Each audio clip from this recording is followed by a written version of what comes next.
আসসালামু আলাইকুম শিক্ষার্থী বন্ধুরা, সবাইকে স্বাগত জানাচ্ছি বাংলাদেশের সর্বপ্রথম ডিজিটাল এবং পূর্ণাঙ্গ একটি সহায়ক বই ইজি অ্যাকাউন্টিং বইয়ের বেসিক কনসেপ্টের ক্লাসে।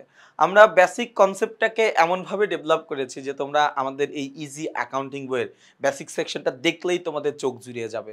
দেখলেই আসলে তোমরা এত বেশি আনন্দিত হবে, এত বেশি পছন্দ করবা যে এত সহজ ভাষায় বেসিক লেখা এটা আসলে অন্য কোনো বইতে তুমি আসলে পাবা না, কখনোই পাবা না। আচ্ছা, আমরা জাবেদা নিয়ে কথা বলছিলাম। আমরা জাবেদাকে অনেকগুলো টাইপে ভাগ করে আলোচনা করছিলাম।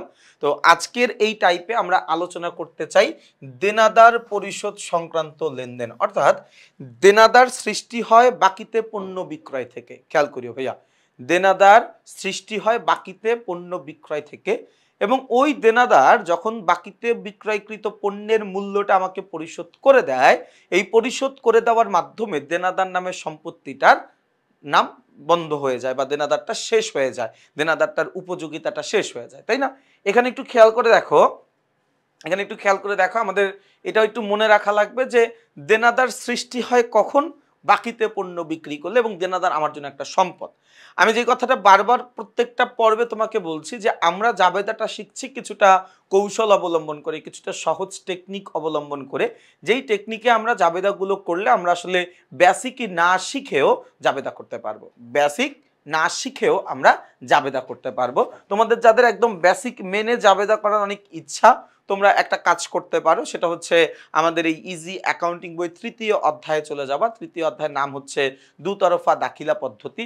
সেই অধ্যায়ে গিয়ে ডেবিট ক্রেডিট বিশ্লেষণ নামের একটা পর্ব রয়েছে, সেই পর্বের ক্লাসটুকু যদি তোমরা করো তাহলে দেখবা যে এখানে তোমাদের আর কোনো অসুবিধা থাকবে না।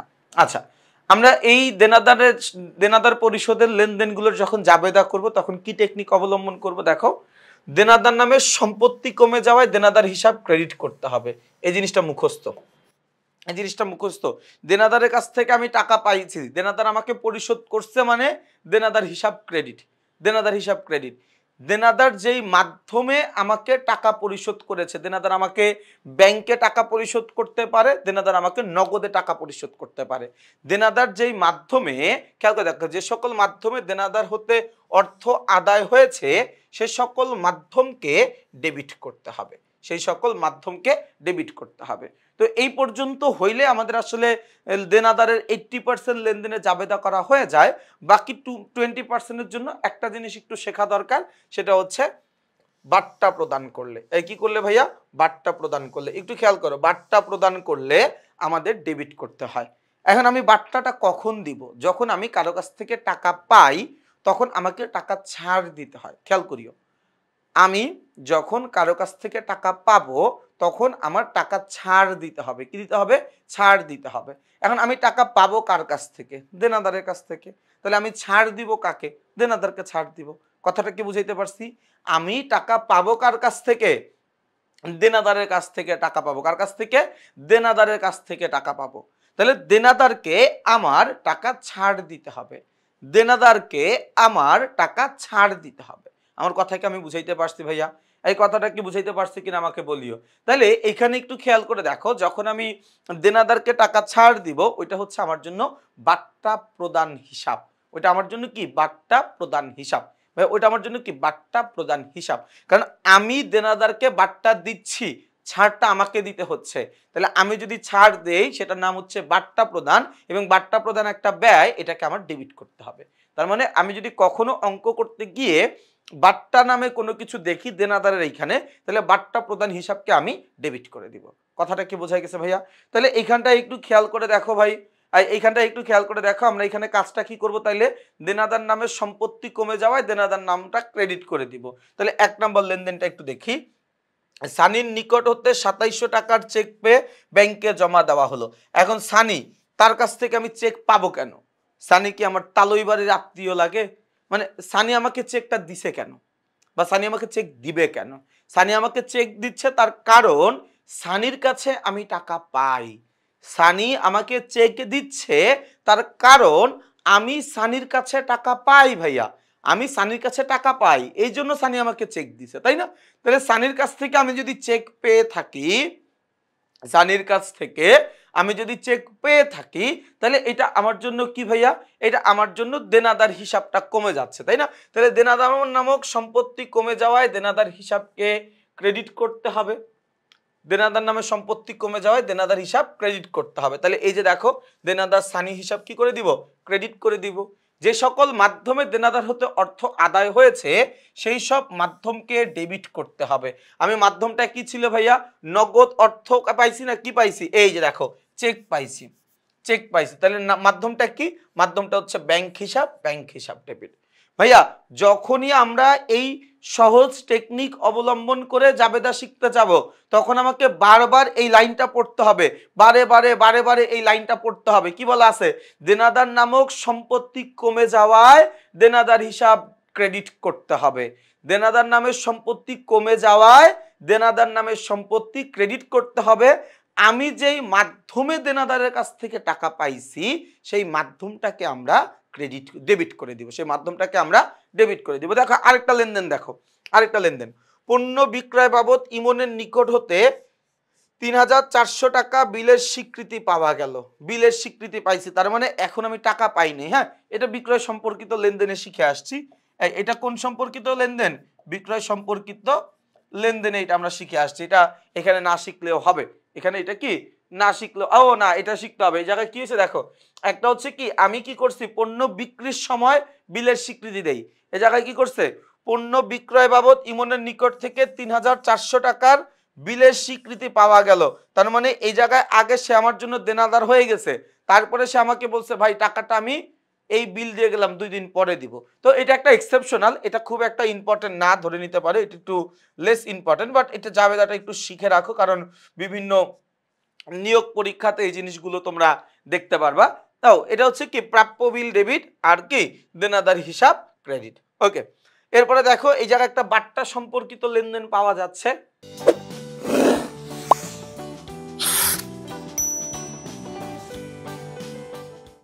ভাই এই জায়গায় একটা বাট্টা সম্পর্কিত আছে, দেখো কি বলছে, শিলার নিকট পাওনা ৩,০০০ টাকার পূর্ণ নিষ্পত্তির শর্তে ২,৮০০ টাকা নগদে পাওয়া গেল এবং তাকে বাট্টা মঞ্জুর করা হলো ২০০ টাকা। তাহলে ভাইয়া সবার প্রথম কথা, আমি দেনাদারের কাছ থেকে টাকা পাইলে দেনাদার হিসাব ক্রেডিট, আমি দেনাদারের কাছ থেকে টাকা পাইলে দেনাদার হিসাব ক্রেডিট। তাহলে আমি সবার আগে কি করব, এই যে দেনাদার শিলা হিসাব ক্রেডিট, দেনাদারের কাছে পাইতাম কত ৩,০০০ টাকা, এই যে লিখে দিলাম ৩,০০০ টাকা। ওকে, এরপরের টেকনিকটা কি, দেনাদারের কাছ থেকে যেই মাধ্যমে অর্থ আদায় করা হয়েছে সেই মাধ্যমটাকে ডেবিট করে দিতে হবে।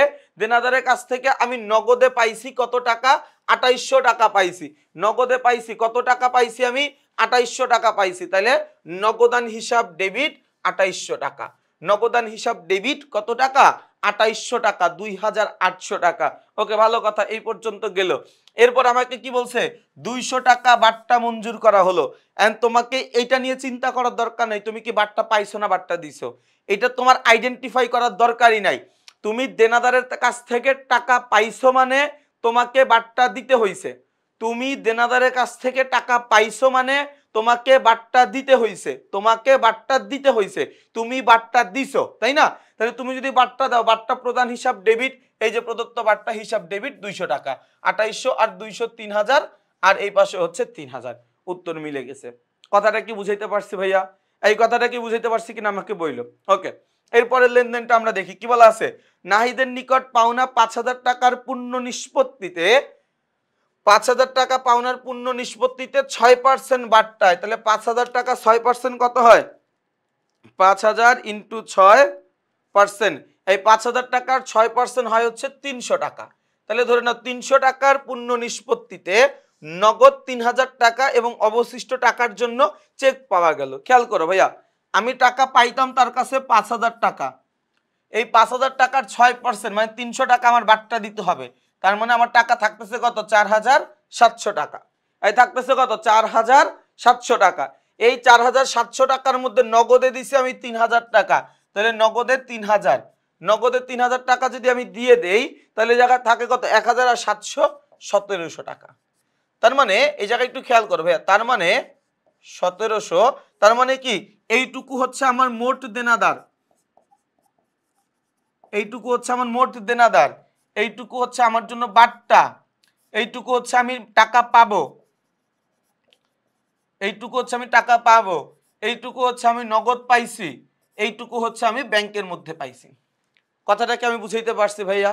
এই কথাটাকে বুঝাইতে পারছি? তাহলে আমি দেনাদারের কাছ থেকে চেক পাইছি মানে দেনাদার হিসাব ক্রেডিট, কত টাকা ক্রেডিট, দেনাদার যত টাকা ছিল তত টাকা ক্রেডিট। দেনাদার ছিল 5,000 টাকা, তাহলে 5,000 টাকা দেনাদার হিসাব ক্রেডিট করে দিব। যেই মাধ্যমে আমি দেনাদার থেকে টাকা পাইছি ওই মাধ্যমকে ডেবিট করতে হবে। দেনাদার থেকে আমি নগদে পাইছি 3,000, ব্যাংকে পাইছি 1,700। নগদে পাইছি 3,000, ব্যাংকে পাইছি 1,700। তাহলে এই যে নগদান হিসাব ডেবিট 3,000 টাকা, ব্যাংক হিসাব ডেবিট 1,700 টাকা। ব্যাংক হিসাব ডেবিট কত টাকা? 1,700 টাকা।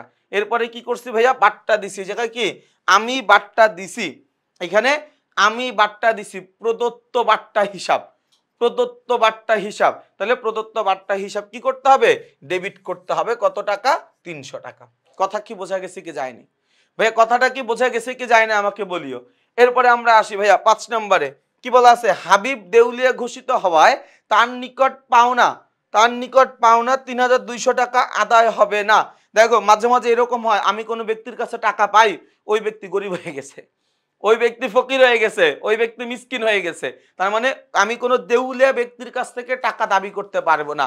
আইনগতভাবে এটা মানে অবৈধ একটা জিনিস বা নিষিদ্ধ জিনিস, যে কোনো দেউলিয়া ব্যক্তির কাছ থেকে পাওনা টাকা আদায় করা যায় না বা পাওনা টাকা চাওয়া যায় না। তাহলে এই টাকাটা আমি আর কখনোই পাবো না। আর কখনোই পাবো না মানে আমার দেনাদার হিসাব কমে যাবে। দেনাদার হিসাব কি হয়ে যাবে? কমে যাবে। দেনাদার হিসাব কমে গেলে দেনাদার হিসাব ক্রেডিট। কেন কমে গেলে? এটা অনাদায়ী পাওনা হয়ে গেছে, অনাদায়ী পাওনা হিসাব ডেবিট, অনাদায়ী পাওনা হিসাব ডেবিট, তাই না? তাহলে খেয়াল করে দেখো, এটাই ছিল কি আমাদের সম্পর্কিত লেনদেনের জাবেদা। আমি আশা করছি আর কি কোনো লেনদেন আছে একবার চেক করে নিই। না, আর কোনো লেনদেন নাই। তো এতটুকুই ছিল কি আমাদের দেনাদার সম্পর্কিত লেনদেনের জাবেদা করার সহজ টেকনিক। আসলে এত বেশিও শিখতে হয় না, 2টা লেনদেন শিখলেই আলহামদুলিল্লাহ আমরা অনেকগুলো জাবেদা ওইখান থেকে করতে পারবো।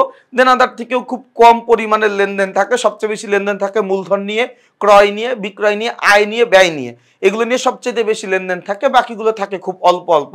তো আমরা সবগুলো লেনদেনই শিখবো। আমরা প্রায় আমাদের জাবেদাকেই আমরা অলমোস্ট 15টা 16টা টাইপে ভাগ করেছি।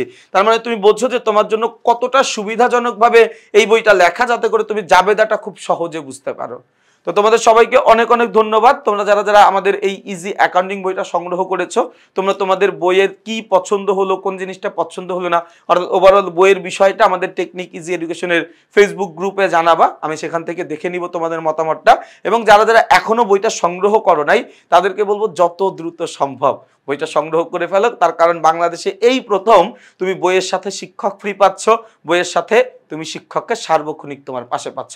সবাইকে শুভকামনা জানিয়ে আজকের এই ক্লাসটি এখানেই শেষ করছি। সবাই ভালো থাকবা, সুস্থ থাকবা, আমার জন্য বেশি বেশি দোয়া করবা। আসসালামু আলাইকুম।